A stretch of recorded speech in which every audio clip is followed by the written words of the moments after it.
Good morning world, good morning self. So ngayon, panibagong atake naman. So masaya ako.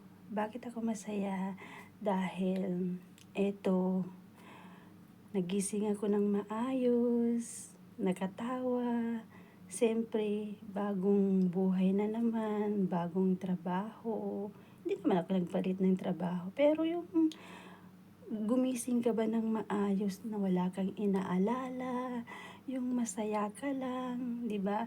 Yung tinapon mo yung problema mo, saka lang iisipin kapag matapos na para maging happy na naman, 'di ba? So ngayon, thank you Lord kasi nagising ako ng maayos. So sana tuloy-tuloy ito, 'di ba? So kailangan naman natin ng pahinga ng konti, yung wala tayong iniisip, yung enjoy lang ba, 'di ba? Walang problema, hindi natin iniisip yung mga tao sa paligid, yung happy-happy lang. Sana tuloy-tuloy ito. So, thank you world, thank you myself.